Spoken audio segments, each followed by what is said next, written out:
It is daunting to start your own law firm. It is scary. And I think that's why it took us a long time. There's something to be said about having people in your corner who are really encouraging you and giving you the confidence to kind of go off on your own. At a certain point, you just have to rip the Band-Aid off. And that's what we did. We said, this is our date. We're going for it. And it's worked out. Welcome to Just Verdicts with your host, Brendan Lupetin, a podcast dedicated to the pursuit of just verdicts for just cases. Join us for in-depth interviews and discussions of cutting-edge trial strategies that will give you the keys to conquering the courtroom. Produced and powered by LawPods.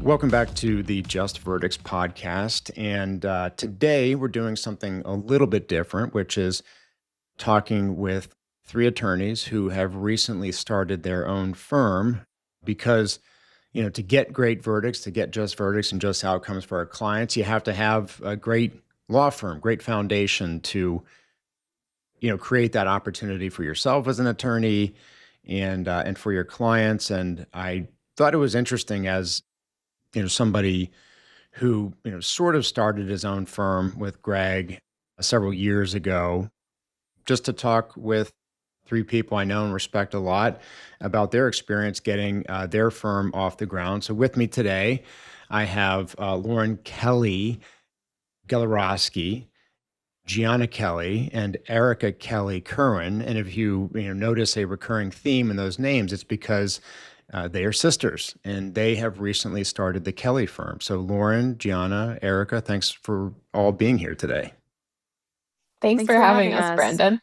I like that. I was waiting for that, the triplicate response at the same time. It sort of sounds like one of those, just trying to think like some kind of sci-fi movie where everybody's responding at the same time. But maybe You'll you guys get all that a have few that. times today, Brendan. Yeah, I that's the natural bond of siblings. So yeah, Right. Thanks for being here. And, the reason I wanted to have you guys on is, I know Lauren best because we have done so much, speaking together and, just for the PAJ and, Western Patla and everything. And, obviously, know all about, Gianna and Erica. And I just thought it was so cool when I heard a little while ago that the three of you were finally, because I think everybody sort of assumed you guys would go off and form your own firm. But wanted to talk to you all because you have an interesting story. And I think as a dad, I sort of always think about this as well as like the impact of, a parent on, the direction of life that kids go. So, you know better than anybody, but your dad is the famous Larry Kelly, who I knew and know and, respect the heck out of. And he's, just one of the best guys, best energy people, personal injury, just stalwarts, in Western Pennsylvania, always has been. I've just always loved being in his company because he's just such a positive, good guy. And then here, he's got his three daughters and would just love, I'll just kind of go around and start with Lauren, what it was sort of like, and obviously, you could probably go on for a long time, but what it was like growing up with Larry as your dad. And was it sort of, you always knew because he was your dad that you would go into this line of work or not necessarily? Yeah.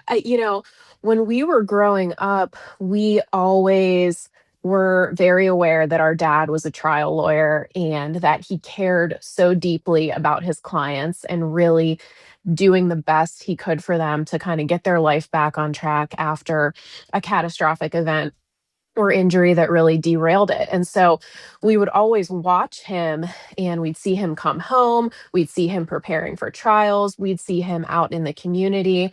And so we were very aware that that was his job and that's what he did and he helped people.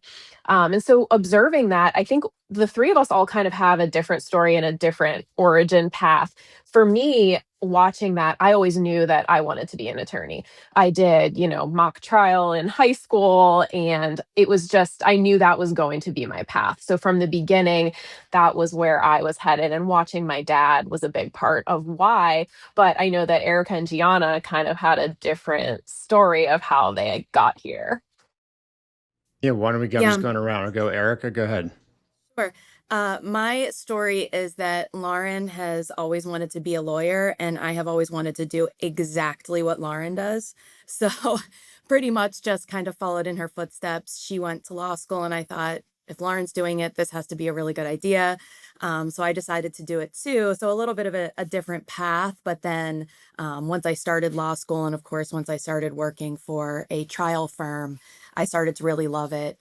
And as Lauren said, we've watched our dad do this not as a job, but as a vocation. He is really dedicated to his clients and his community. And watching him be able to do that through a job, I think was really inspiring to us because it's never been a 9 to 5 for him. This is a totally different ball game where he really lives and breathes serving his clients and his community. So I think that also helped kind of shape our path into also being attorneys. And Gianna, how about you? What did you have a similar path or a slightly different one to where you are today? I think obviously by the time I was deciding whether I wanted to go to law school or not, Lauren and Erica had already been through that. And just watching them, I think in the back of my head, I thought, they love it. It's a really good career. Our dad always told us when I was an undergrad, I was a business major, and, deciding what graduate school to go to, whether to go on and get an MBA or to go to law school. And he told, all three of us, and I've heard him tell many young people, even if you ultimately don't want to go forward and be a trial lawyer, or you don't want to be a lawyer, having a legal certificate, having a JD is just really beneficial for any field that you end up going into. So I remember him and our mom as well kind of encouraging me when I was trying to decide which graduate program to go into, to go to law school, just because of the skills that you learn in law school and the doors that it can open for you. What how did because I don't want to say I struggle with this with my sons, but I definitely at times feel torn about how to explain to them like what my job is and what I do, other than like simplistic, like I help people that are hurt, kind of thing. But how were you raised in regard to, Larry sort of explaining to you what he did when you were younger? And I'll throw it back to you, Gian, and then we'll go the opposite direction. Yeah. So I think one of the things he's always said to us growing up was, his job is to fight for people who can't fight for themselves. And I think that's really stuck with all three of us, as we move forward in life and in our careers, because that's truly, what he does on a daily basis. Obviously, there are all the other things that go into being an attorney. You speak with adjusters all day, you speak with insurance companies all day, and you do all of those other mundane things on a daily basis. But I think, the simplest way to describe what he does and what, all personal injury attorneys do is they fight for people who can't fight for themselves and are in a really vulnerable position. And come to him and need help and need assistance and guidance. And I think that's really just the simplest way that you can put it. And even today, I mean, that still reigns true today. We see, even working with our dad, because we still do, work with him and we speak with him on cases daily.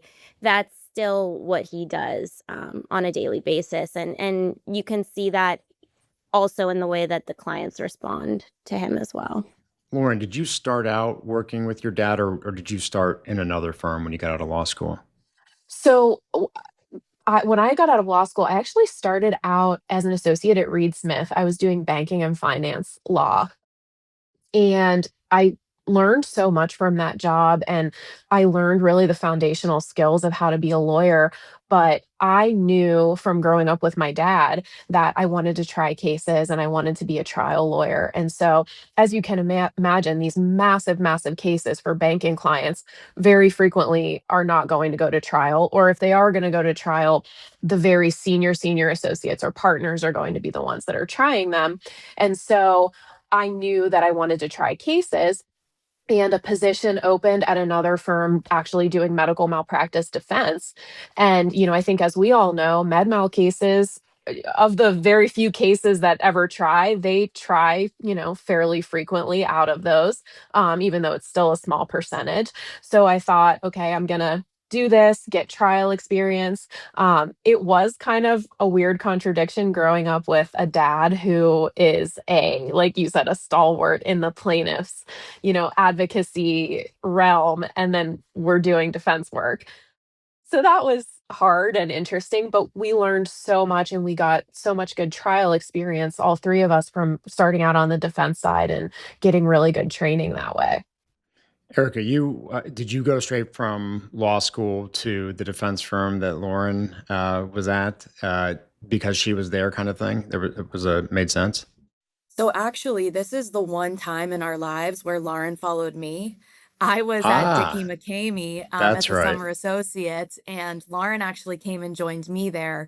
And ultimately, our whole group, about 6 months into me and Lauren working there, left and went to Gordon and Reese. So we ended up at Gordon and Reese together doing defense work. But I will say, even though it was kind of a funny juxtaposition with our dad being this prominent personal injury lawyer and us working for a defense firm, he was always very supportive of us. And he understood that this was a great job and a very stable job because, as we know in personal injury, it can be more difficult to get your own clients. And of course, you need to be settling cases or trying cases to verdict. Whereas in the defense world, it's a more steady paycheck and usually more steady workflow. So he was always very supportive of us working at those firms and learning as much as we could. He was very proud of us that we were learning so much about the medicine, about how to try a case from really great trial attorneys. Because whether you are on the plaintiff side or the defense side, there are some amazing trial attorneys in the Pittsburgh area, many of whom all three of us have worked beneath. So he's always been very supportive of any role that we've had, as long as it was us, getting into the courtroom. So all three of you were at Gordon Reese for a period of time, Hmm. Yes. and then Yes. what was the what was the domino effect of who left first and the next steps? So Gianna and I, in 2022, decided that we were going to make a change, switch sides, go to our dad's firm. Our dad's law firm wanted to have more of a Pittsburgh presence because their main office is in Newcastle. And so Gianna and I kind of spearheaded that and brought an office to the Pittsburgh area using our connections in the Pittsburgh area that we've made along the way. So we did that in 2022. We remained there until January 1st of 2026 when we opened the Kelly firm and Erica came aboard. That's awesome. And, what do you think it was? I mean, again, do you think it's predominantly the influence of what you saw your dad, owning his own firm, being part of, a partner at a well-known firm in Newcastle, that the three of you knew that you would go and hang a shingle and start your own shop? Because I think there's a lot of attorneys out there kind of wondering what to do. And at times they think, well, maybe I could go do that, but it just seems too daunting, especially when you have a stable job like you do at a very good defense firm like Gordon Reese. You get the kind of golden handcuffs. What was it that gave the three of you the feeling that we can go and do this ourselves and start our own personal injury shop? It was definitely a slow burn. It was not a decision that was made quickly or lightly.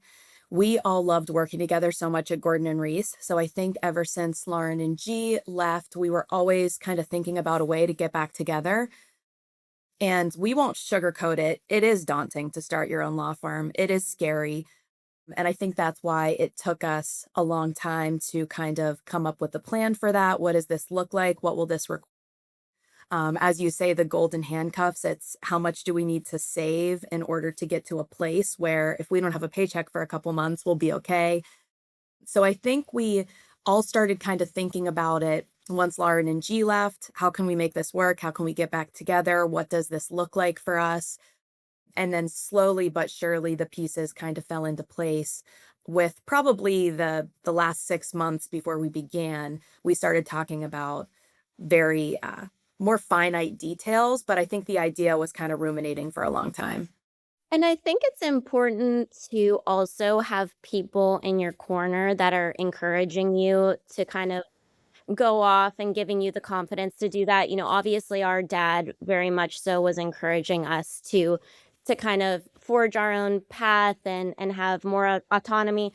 But also our mom played a really big role, and she was a huge supporter in us ultimately going off, and starting our own firm. And I think, it's really important that, and there's something to be said about having people in your corner who are really encouraging you and giving you the confidence to kind of go off on your own, because it is scary, especially if you have people, telling you maybe you shouldn't do this, maybe you should stay where you're at.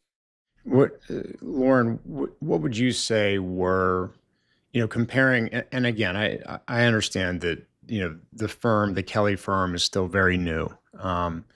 But the three of you have now pulled the trigger. You've made the jump. Got a beautiful website. You have obviously sort of a plan for how you're going to progress forward. But before you officially made the decision to start this firm, what were the biggest concerns? And I'll just throw out there, thinking back in time, a lot of it had to do with the finances, and the money, and how are you going to make it work, and how much money do we need to start? Where did that kind of play in the, say, top 3 to 5 things you were most concerned about with this decision to open your own firm? Yeah, I mean, I think that was probably the number one concern for us, and that's why, like Erica said, it was such a slow burn. I mean, I think we started talking about this maybe 2 years ago or more, and we just have been thinking, okay, saving and planning and what do we need and how do we make this work? And I think it was an especially kind of big concern for Erica, again, coming from a defense firm where you have a guaranteed steady paycheck every 2 weeks. Gianna and I were more used to it on the plaintiff side. But it is a big change coming from a firm like our dad's that's been in existence for 90 plus years and has a set up infrastructure and a bunch of staff and systems in place to us, starting all of that from scratch. And it's intimidating and it's daunting. And so I think, we talked and talked and talked about it, but at a certain point, you just have to rip the band-aid off. And that's what we did. We said, this is our date. We're going for it. And it's worked out and it's been better than we could have imagined. And a lot of our concerns have been quelled, but those concerns are always there when you're starting out. And it's really scary, but it's exciting too. Part of And I my think in a go ahead, modern law Erica. firm, there are just different considerations than starting a law firm when our dad did. For example, he's always had a brick and mortar office space. Instead, right now, we're just office sharing and we're primarily working from home.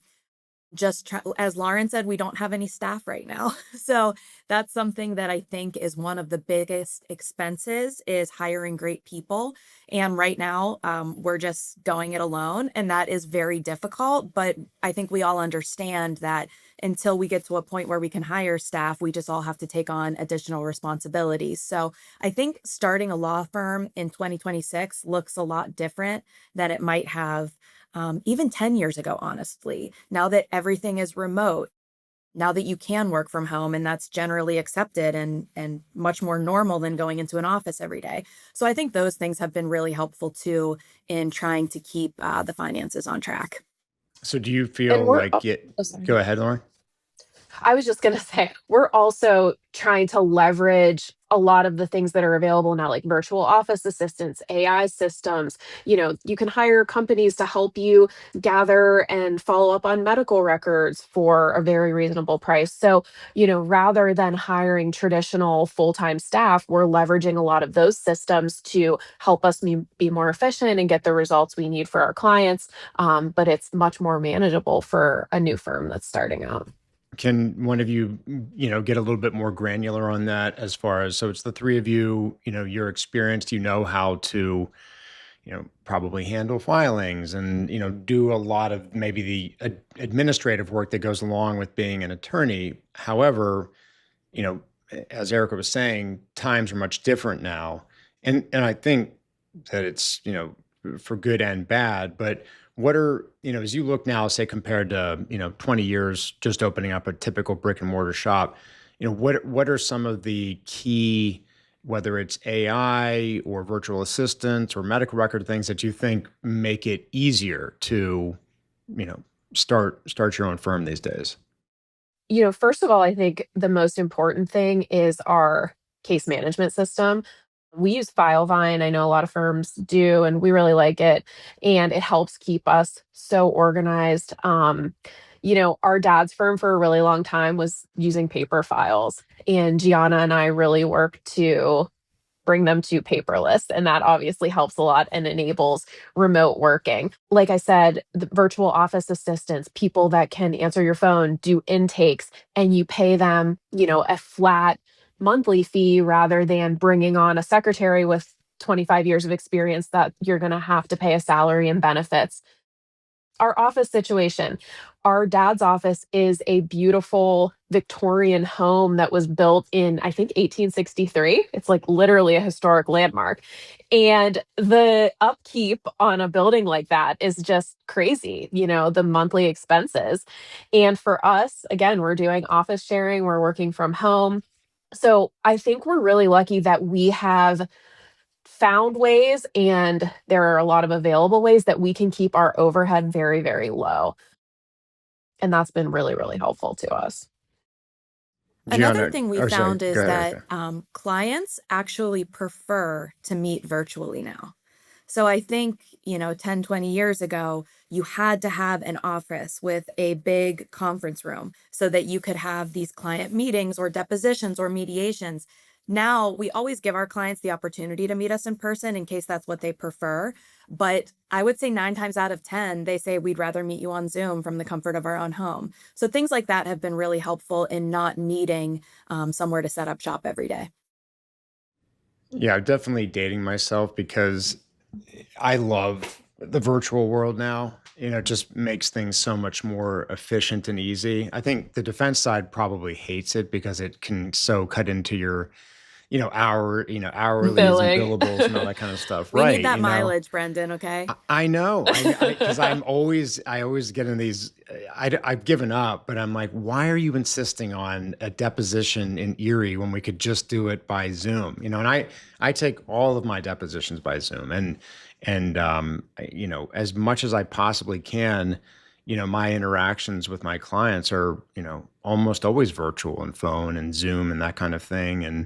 But I'm torn on that because, growing up in the firms that I started out in, it was like, oh, you got to get the client in, or you got to go to their house, you got to go meet them in the, hospital or whatever. And yeah, I agree with you, Eric. I think most people today would much prefer just the virtual component because that's how people are wired these days. But that's my 2 cents. Jen, I'll throw this to you, and it's also to the group. One thing I sort of concluded, when I would discuss with different, friends and, Western Pat Law when we were younger and thinking about maybe starting our own firms one day, ultimately, like when I was on the other side of it, it seemed like you had to have this sort of like daunting amount of money war chest in order to be able to go out. And ultimately, I sort of concluded that, as long as you're personally living a fairly efficient, low overhead life, that you don't really need nearly as much money as you would think to go out, to get things going. I mean, do you think that that's a truism still, or do you think you still need some like critical, X amount of dollars in order to do it properly? No, I definitely agree with you. I mean, that was obviously one of our bigger concerns before we got started was, are we going to have enough to kind of get this thing going and sustain, in our personal lives. But obviously we're all equal partners. We, have been trying to run our firm in a way that, we make sure obviously everything is paid. We have a certain amount that we want to keep in our account before we take any disbursements ourselves. So I think all three of us have an understanding and are on board with that plan. And so we haven't, knock on wood, run into any issues in that sense. But I totally agree. I think before we started actually seriously deciding that we were going to start this firm, our biggest concern, like you said, was okay, we need to have this huge, lump sum in the bank before we can do anything. And we're slowly realizing, we find that we're running things so efficiently and we're able to utilize, non-costly services and like Lauren and Erica said, do a lot of the administrative things ourselves such that we're not in a position where, we can't feed ourselves and we can't, run the business in the best way possible. We've been able to do that. Let's talk about, I mean, because it's sort of related to, you know, all the advancements in, I'll just call it generally technology that, in a lot of regards make it easier to be able to start your own firm these days than it used to be. But, let's talk about the impact of AI insofar as, ways that you're using it on a regular basis or not in the course of your practice, whether it's making things easier or, I don't know, just generally, what are your thoughts and the extent to which, you're using AI in some form or fashion in the current firm? Yeah, I think we've been making a concerted effort to use it as much as we can for things like administrative tasks. And I feel like the biggest thing about AI is number one, learning how to use it, and number two, understanding what it can help you do so you know how to use it efficiently and what to use it for. So we've been playing around with Claude Co-work. And I think Erica, didn't you just the other day asked it to put in like a letter where the formatting was all wonky and we needed it to be cleaned up and done in Microsoft styles or whatever the case may be. And none of us know how to do that. So she put it in Claude and it spit it out. And we would have been staring at that letter for like an hour, I feel like, trying to figure out what to do with it. Well, and we Mhm. keep saying we don't have any staff, but we do have Claude Kelly. That's what we've named him. He's part of the Claude's the Kelly fourth firm, Kelly. and yeah, he's it really is incredible some of the things that it can do administratively, because I think, as we all know, there are risks to using AI for substantive work. But also on the other side of that coin, if you don't start using it to be more efficient, I feel you're going to be left behind because most people are using it now. So I think our feeling is we definitely are trying to utilize those systems, but cautiously, double checking everything, of course, not relying on it because it isn't perfect yet. But as Lauren said, for things like administrative work, for um, things that we can easily double check and make sure is accurate and correct. We've been using it a lot.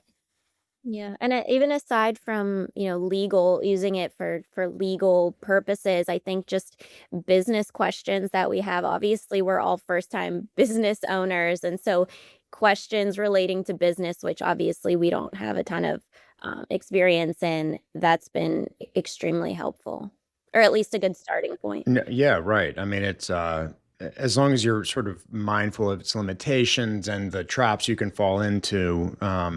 I personally think it's an unbelievable adjunct. But what you mentioned, Claude Cowork, right? So is Yes. that an additional some side additional Claude, and what is the difference compared to the typical Claude platform that you're using that? I think Cowork is it might be an additional fee or an additional add-in, but it um, allows you to just do so much more essentially. You can go as far as, uploading your whole or giving Claude Cowork access to your entire Google Drive. And you can say, take XYZ folders and organize them in this way, and it will do that for you. But it's one of those things, and we've not mastered it yet. You really have to master it in order to use it to its full potential. So we're just starting to learn how to use that, but it's definitely an upgraded version that allows us to do much more than like your typical ChatGPT prompt. Yeah. And I've that's something that I think we're working on. Even just watching videos online about how people are using it to their benefit has been really helpful. That's awesome. And is Claude Cowork, does it purport to be, I guess, closed as opposed to like a Chat GPT?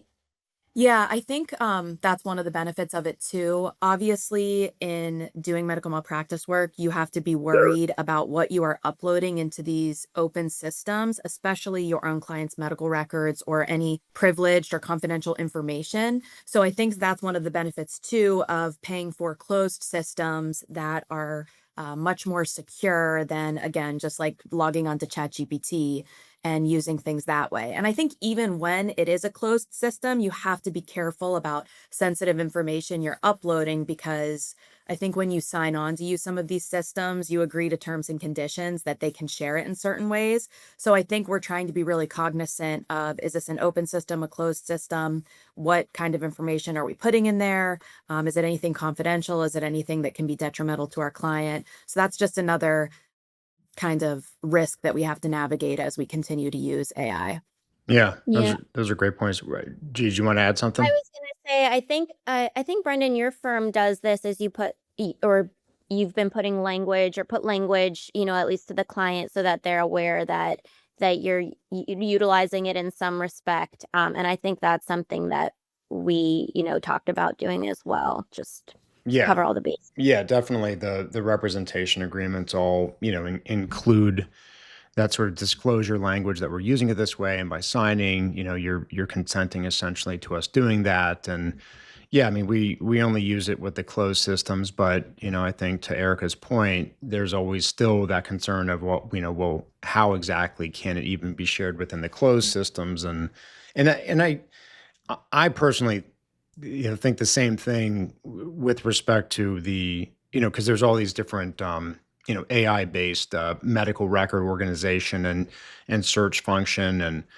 and we've looked at a lot of them. Right now, we're experimenting with Paramble, and I like that, but I still, at the end of the day, they have a chat bot that's using, one of the underlying platforms. Like for this, it does Perplexity. For that, it does Claude. And I can't help but think that even though it's represented as a closed system, that, there's still always that, some degree of risk that, private health information, can be used to train on or shared in some way. So I'm not 100% confident myself that there's really any way, if you're going to use AI in that regard, that there isn't some risk. And so I think as long as our clients know and understand that and consent to that, given the upside and the benefit that can provide, that it's worth it. But that's probably a discussion debate for another podcast. But I will, on a related note, ask you all this. So you're Erica just referenced you handle medical negligence cases, which isn't a surprise for a variety of reasons. Your dad, good medical negligence practitioner, and then you were at a firm doing mostly medical negligence defense. But from the AI perspective, I'd like to hear sort of your thoughts, and I'll first kind of couch it with it's not an active debate, but I can just sort of sense this in my firm that, in trying to be, an aggressive adopter of technology and use of AI, there's always that risk that you become over dependent on it, and it can become a shortcut and not necessarily in a good way. Like sometimes it can be great and increase your efficiency. And I think that between Greg and I, Greg has sort of gotten to the point where he's realizing for his, for him, kind of doing it the traditional way of like getting the record and immersing yourself in the record yourself rather than kind of offloading a lot to AI is better for him. But I'd like to hear, any of your experiences because I know, all of you started with, you get the record, you organize it, you dig into it, you sort of start to like photographically remember like where the different parts of it are. And the way that AI, assists you is a very different process. So, pros and cons, how that's impacting you. We were actually just We doing actually just had this. There I it told was, you this Erica. would You happen. predicted it, and that's Thanks. my fault. I should have said. No, So I'm I gonna say knew we were gonna say the same Lauren thing. had a slight advantage on you, so I'm gonna Okay, give it to Lauren, go Lauren ahead, because we were first. gonna say the exact same thing anyway. No, I think we were, yes, we were. Erica and I and G2, we have this like twin sense where we know what the other one's going to say I figured as before much. even saying it. But anyway, so we just had this come up. We're getting ready for depositions in a medical negligence case. We're deposing several doctors, and we're using a closed AI system to help us vet the record, help us come up with some questions that we may not have thought of, help us analyze literature. But I said, when we were meeting about this case, I was like, I want to go through the record page by page. This is just my process for taking a doctor's deposition. I need to go through every page and make my notes and highlights and things like that. So, and I specifically said, that might be a huge waste of time now because of AI, but it's just what I need to do to feel like I've laid eyes on every page. And this is an ER case, so it's not a huge record. So it makes it more manageable, but I still feel like that's what I need to do to feel comfortable. But it is helpful to kind of do them both in conjunction, looking at the record and also seeing what AI comes up with. Erica, was that exactly what you're going to say? Exactly. And that's why we hired Lauren, because she is the most detail-oriented person ever. It does not surprise me at all that Lauren was like, wait a second, I just need to read every word of this record. And I think to her point, We'll let you her will keep doing get it 'cause Greg does it too. yeah, right. But you will get caught if you just rely on AI for everything. And then something comes up in the deposition that AI didn't predict. Just as is human nature. Of course, things come up that AI can't predict, but Lauren will always be prepared for that because she's read every word of the record before a deposition. Greg and I will have read Yeah, that you guys have it record. figured out. But I honestly, I think, you kind of go full circle. At least that's where I am. You start, you're a little skeptical, then you start to see what's possible with these different LLMs, and then you're like, oh, this can do everything. And then you start to come back around and you're like, yeah, but sort of the traditional way of doing it was just better or superior in some regards. And I think, ultimately what it winds up being is basically a combination of the two, because I've had, multiple instances where I reviewed and vetted the case, and I had a very good understanding of the record and I identified certain things, and then Claude would pick up, or whatever, preamble, whoever would pick up issues that I hadn't really focused on as much. Maybe I got so sort of like tunnel vision on something, and it helped me sort of identify another area that was worth exploring. And so in that regard, I think it's great.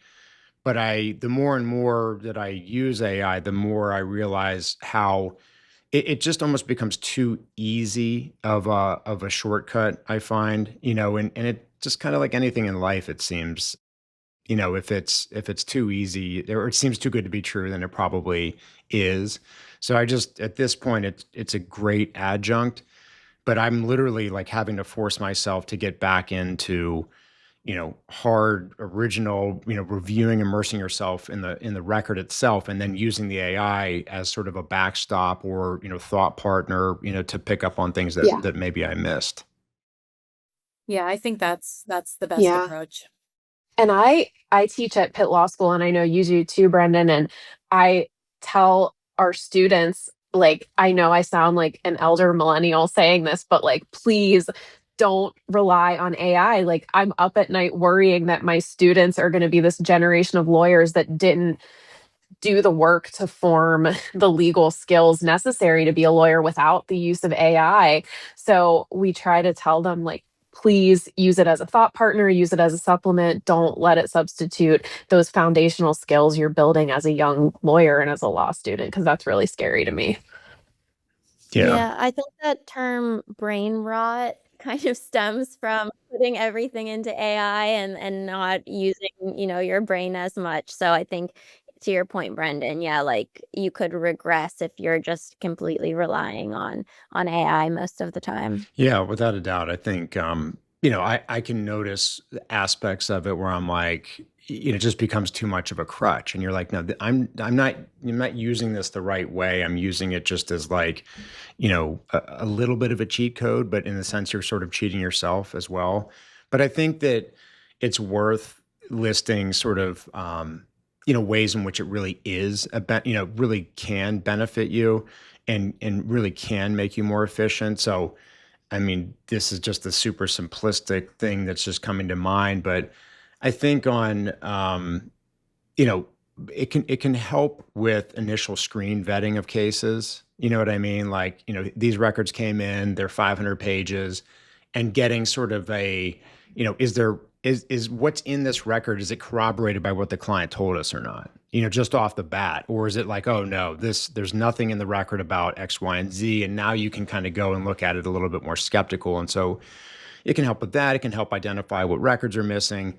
And then, Mhm. from your perspective, with you guys, trying to run a lean and mean shop right now, just drafting correspondence or, helping with, basic drafting of discovery and even pleadings, you have to go back and add your own, subject matter expertise to it. But, those are huge, time values. And then as far as, trial, I think just, very basic stuff, but I still think helping you find like analogies, to help convey ideas to jurors is really great.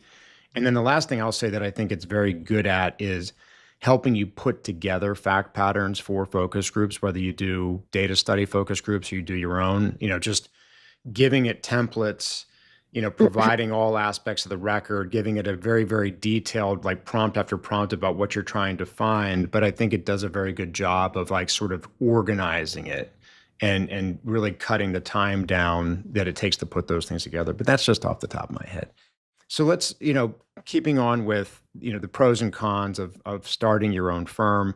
And you've talked a lot about, the upsides of it, but, what are, big picture issues that, worry you guys or keep you up at night having now, started your firm? And I can share mine because they continue to go on as you have a firm, but, I don't know if, Erica, you want to start since, you and Sure. Lauren have been battling. I think the biggest concern is always keeping work coming in the door. That's always a main concern for any plaintiff's firm. We are lucky that we have a lot of cases that we're working on now, many of which we're co-counseling with our dad. But just the thought, you always have to keep a steady workflow, and where is our work going to come from, and considerations like, can we rely on referrals from other firms? Do we need to advertise? But as we all know, advertising is very expensive. Should we be utilizing social media, as most people do nowadays, and which is largely free? So I think, of course, the biggest and most obvious concern is just keeping that work coming in the door. Also, other cons to having your own firm is that you no longer have a 9 to 5. You are now the lawyer. You are now running the business. You are now, in our case, handling all the administrative work. So, of course, when you are at a large defense firm, you have all of those systems in place for you already. All you have to worry about is being a lawyer. When you're a business owner, you have to worry about many different aspects. But I think that's kind of what is fueling our fire right now, to be honest, because we only make money if we work hard to make money. The business only stays afloat if we work hard to keep this business running smoothly. And you see the direct fruits of your labor in that regard. So I think while it is very difficult, it's kind of lit a fire under all of us to work really hard and keep this thing going and do the best that we can. Yeah, and I think going off what Erica just said, when you're in a business with like your sisters or your family, you obviously have more incentive to work hard because you're, directly affecting what they're taking home as well. Yeah. Lauren, how about you? What similar or anything else that keeps you up at night? Yeah, it's just it never shuts off, you know? It's not like you're an employee of a firm and you just clock in and clock out. Like, you are thinking about your business all the time because you're responsible for your business all the time. And that's hard. And just kind of like Erica said, wearing all the hats, being the lawyer, the finance person, the administrative person, the marketing team, all of those things. It's a big change. But that being said, we love having the autonomy over all of those things, especially with our marketing and our branding. It was really important for us to work really hard on that. And so, but to have the final say in everything is really important and really special to us. Do the three of you have, I mean, do you feel like well, and by the way, I'll tell you the perpetual, panic and concern of, where's the next case going to come from and, what's next year going to look like, never goes away. And I don't think it can, if you're trying to run a successful firm, but, that is, always there. And every year, other than MCare money, you're kind of starting from zero. And that can be daunting, but motivating as well. What are your thoughts as far as the future of your practice? I mean, and I actually want to be a little bit more specific. You were talking about where will the business come from? Do you have a sense of where do you think you'll go? I mean, obviously referrals are always going to be a bread and butter part of firms like ours. But do you think that you'll, go in, heavy on social media, or do you think you'll advertise? What strikes you as the most likely, avenues that you may go down to keep that stream of work coming in? Gianna, Yeah, I'll I go think with you first. Yeah. we talk about this often because it's always changing. We say when our dad's firm first started, they were advertising in the phone book. And so I think, as time goes on, things change with what works. Do billboards work? Do commercials work? I think we found that social media kind of does get a lot of buzz, especially with younger people. But older people, I mean, Facebook, there's all ages on all of those different platforms. So I think we're kind of trying to lean in right now to social media. We feel, and just from the research we've done, unless you're dumping, hundreds of thousands of dollars into, the traditional marketing channels, we're not sure if that kind of makes a dent. Obviously, as we go forward in our firm, the hope is that we could one day maybe do that. But for now, I think we're kind of trying to lean into social media as best we can. And I would think, but I'd like to hear your thoughts on it, that sort of from a branding perspective, the three of you have a really unique, brand opportunity in that, three females, three sisters, I can just imagine the way that might better connect with, a certain segment of, the population compared to just another, middle-aged white dude, like advertising. You know what I mean? Like I Yeah. think there's Right. probably, again, pros and cons to everything, but it would strike me that there's probably a great opportunity just from a brand perspective of how the three of you are likely to connect to, a lot of people out there. What have you thought about that and how to kind of lean into that? Yeah, I think, we feel really strongly about the fact that we're women owned and female led. And I think that's a really important point for us. Gianna and I have worked with my dad and his male partners for years. And their clients love them, but I think a lot of times there is just a certain empathy that a female can bring to a situation, especially a medical negligence situation where the results are often catastrophic. And so that's really important to us. And Gianna mentioned our mom.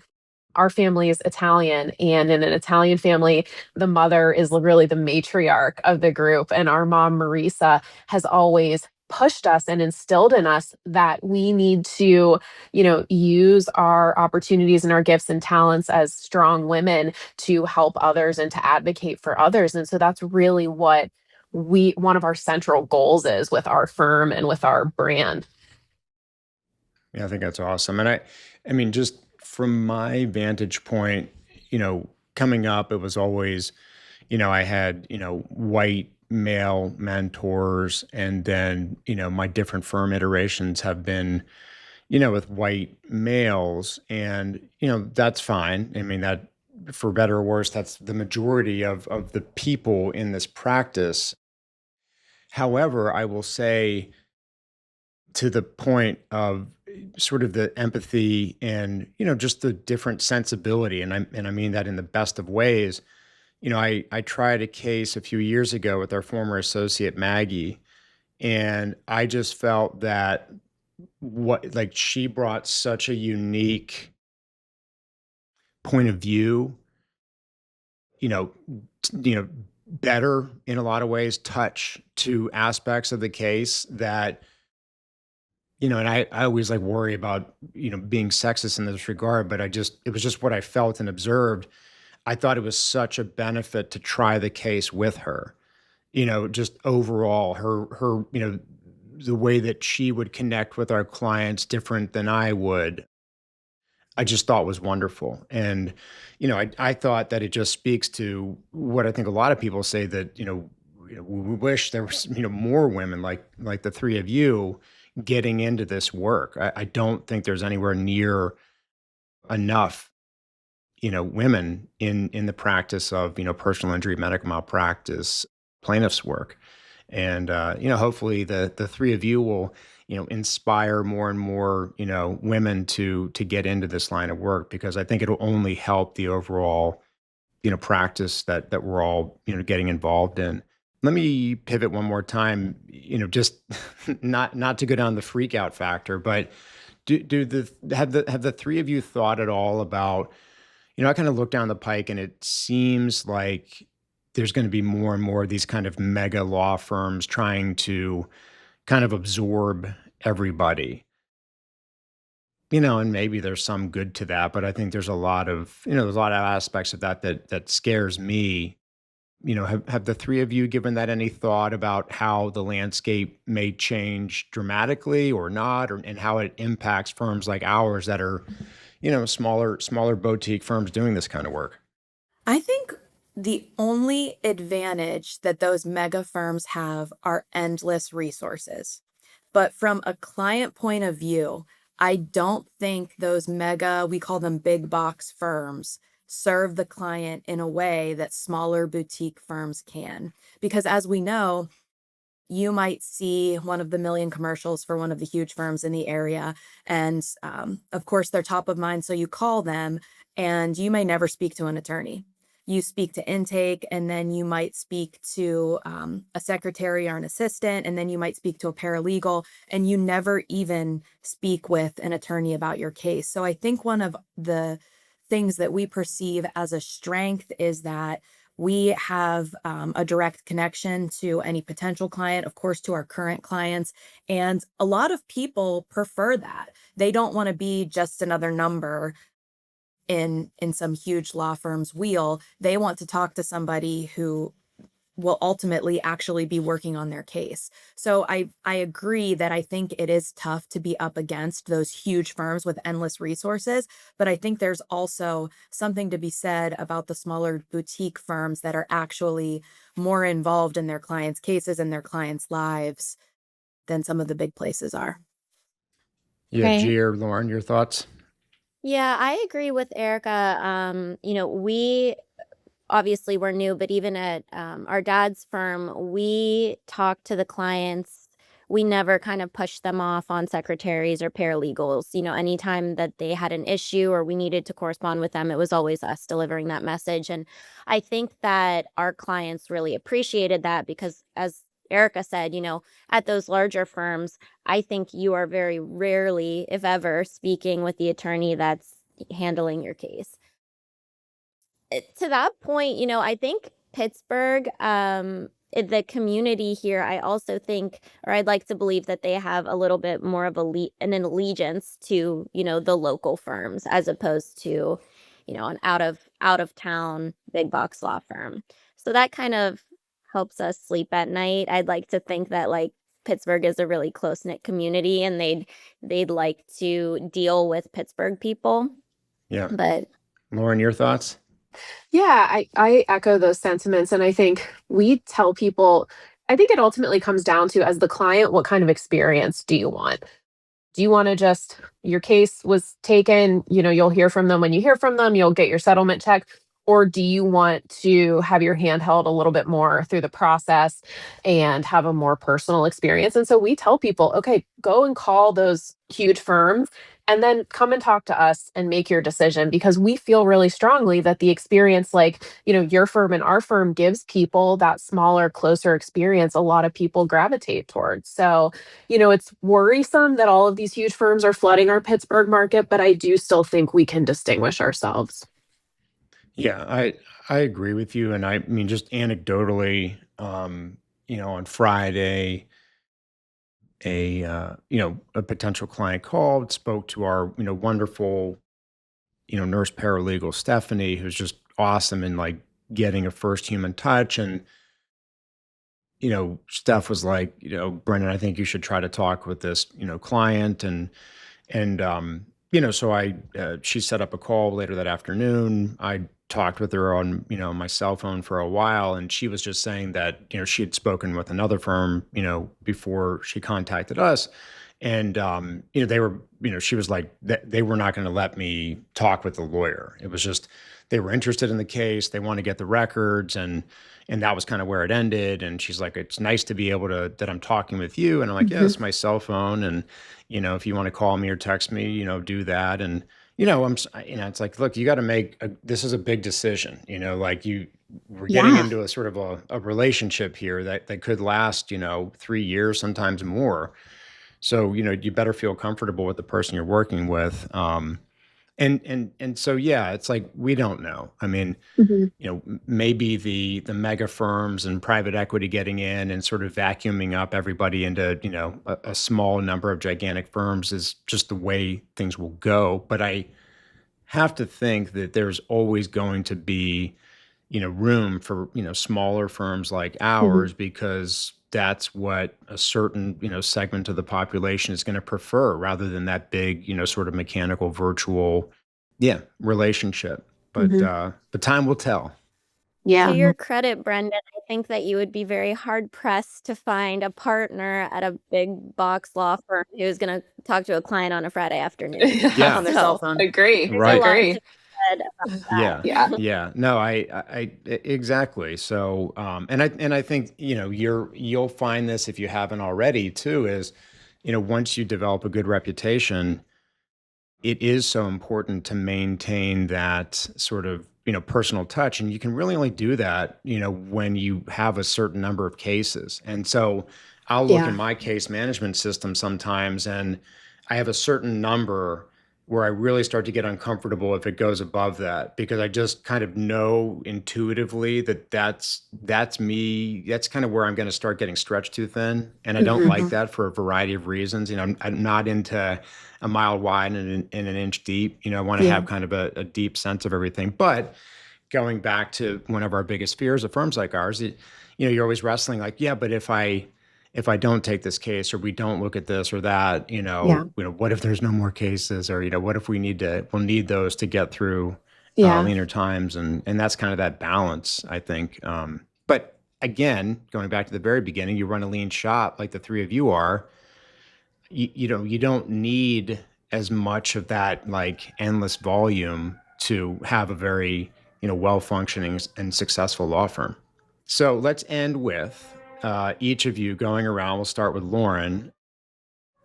For whether it's a law student who maybe has aspirations of one day starting their own firm, or somebody that's at a defense firm like you guys used to be at, or is maybe at a plaintiff's firm and thinking about jumping out.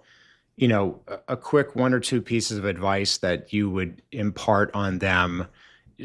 Just food for thought on whether to do it and what to keep in mind. I think Lauren might have zoned out, so we'll start with Gianna. Yeah, I think the advice that I would give would be, if you're waiting for the absolute best time to make a big decision like starting a new law firm or any big decision in your life, there's never going to be a perfect time to kind of go on and do it. So I think all you can do is put yourself in the best situation possible. You know, I think it helps that, we've been in the legal community for as long as we have. I think Lauren is 10 or so years out from when she, first began practicing law. And so I think when you're in a position where you've made connections, you've situated yourself in a way where it's comfortable enough to make the leap, there's never going to be a perfect situation to do it. So if it's something that you truly want to do, I would say, take that leap and you're making the best decision. Awesome. Erica, how about you? I think my quick and dirty advice would be you can do it. I am the most risk averse of the three of us, and it took me a long time to come to terms with this big decision, but we can do it. We are doing it. There is no shame in trying and maybe realizing, hey, this wasn't for me. But I think if we never tried this, we'd always be thinking back and worrying about, should we have done it? Should we have done it earlier? Should we have done it later?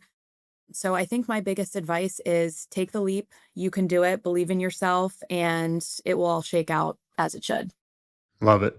Yeah, no, I think it's definitely doable. I think like we talked about before, we do not need to have this huge overhead, this huge office, all of this staff, all of this capital built up. Now, you need some of that and you need to really plan ahead and think about it really far in advance. But I think it's definitely doable. And I don't know. I think the three of us, and we learned this from our dad, like you mentioned, Brendan, like we try to be positive and encourage people to do things like this. And I always think about, when you talked about your kids and how do you explain to them what you do? And, do you steer them to the law or what do you do? And I always hear about people telling their kids, other lawyers, like I tell my kid, never go into being a lawyer, never be a lawyer. It's, you don't want to get into that. And I get it, there's cons, but that's just something that we never heard from our dad. He was always just, it's a great profession. You can help people, you can do all of these great things. He encouraged us so much. And so I would just take that same position with anyone that's on the fence about starting their own firm. Like you can do it. And we are so grateful and lucky to have the Pittsburgh legal community behind us. They've been so welcoming and so helpful, and people just saying, whatever you need, if we can help in any way. And so I think that's really unique to Pittsburgh, that if you're thinking about this, there is a community that's more than willing to help you. And now we are part of that community, and we want to pay it forward and help people that are looking to get into it too. Yeah, I think that last point, Lauren's a really good one that I think all of us feel the same way. And I mean, you guys are just starting out, but if somebody came and told you, hey, I'm going out and starting my own thing, like you would keep them in mind to try to find ways to help them. I mean, all the time, Greg and I, one of our friends, left one firm to go start their own firm. And it's like, we're going to try to like actively keep them in mind that, maybe this case isn't right for us, but we'll send it over to them, that kind of thing. And I think, and it's also, but the world helps those that help themselves. And so if you get involved in the organizations and you get to know people and you make, real connections because you invest your time in, Western Pat Law or Pennsylvania Association of Justice, or, just being out at the different seminars, it makes a huge difference. And I think it makes the community, people just assume it's just, cutthroat and, out for yourselves. And sure, there's aspects of the personal injury profession that are like that. But I think like within the circles that we run in with really, quality people, we want to see people succeed, and I don't feel that, competitiveness. I feel, at least for now, that there's abundance out there, and that, many of us can all, prosper in this profession. So I think that's a good observation, Lauren. So with Yeah. that, I think it's a good Well, and to stopping your point. point, So, Brendan. Lauren, Gianna. Oh yeah, no, get in there. Oh, sorry, sorry. I was just gonna say, when you mentioned, keeping people in mind, your office literally did that for us. The first week we were open, I got a call from Garrett from your office, and it was a case that you all were unable to take. And, he said, you guys thought of us since we just opened. And we were so grateful for that and so excited. It was like our first week, we were like, we already got a referral. This is amazing. So that's Yes, mark it 100% down. true. And we really, really appreciate that. So thank Yeah, you. you got it. Well, you are very worthy attorneys to refer cases to, and I'm really, when I first heard about it, and now really excited for the three of you. I think the future is incredibly bright for all of you. Lauren, Gianna, Erica from the Kelly Law Firm, and you can go visit them and read more about them, and see their cool website at kellyfirmlaw.com. So I appreciate the three of you sharing your experience. I think, it's going to help a lot of people that are sort of like wondering or thinking about going out on their own, things to consider. And I think you shared a lot of really good, just personal experience that's going to, kind of, I think, help people know whether it's the right thing for them to do. So thanks for being here, all three of you. Thanks, Thank Brendan. you. If you enjoy the show, please subscribe to the Just Verdicts podcast on your favorite platform and consider leaving a review. And if you're interested in co-counseling, local counseling, or referring a catastrophic injury case, we'd love to work with you. Call us at 412-281-4100 or visit our attorney referral page at pamedmal.com/refer. Thanks for listening.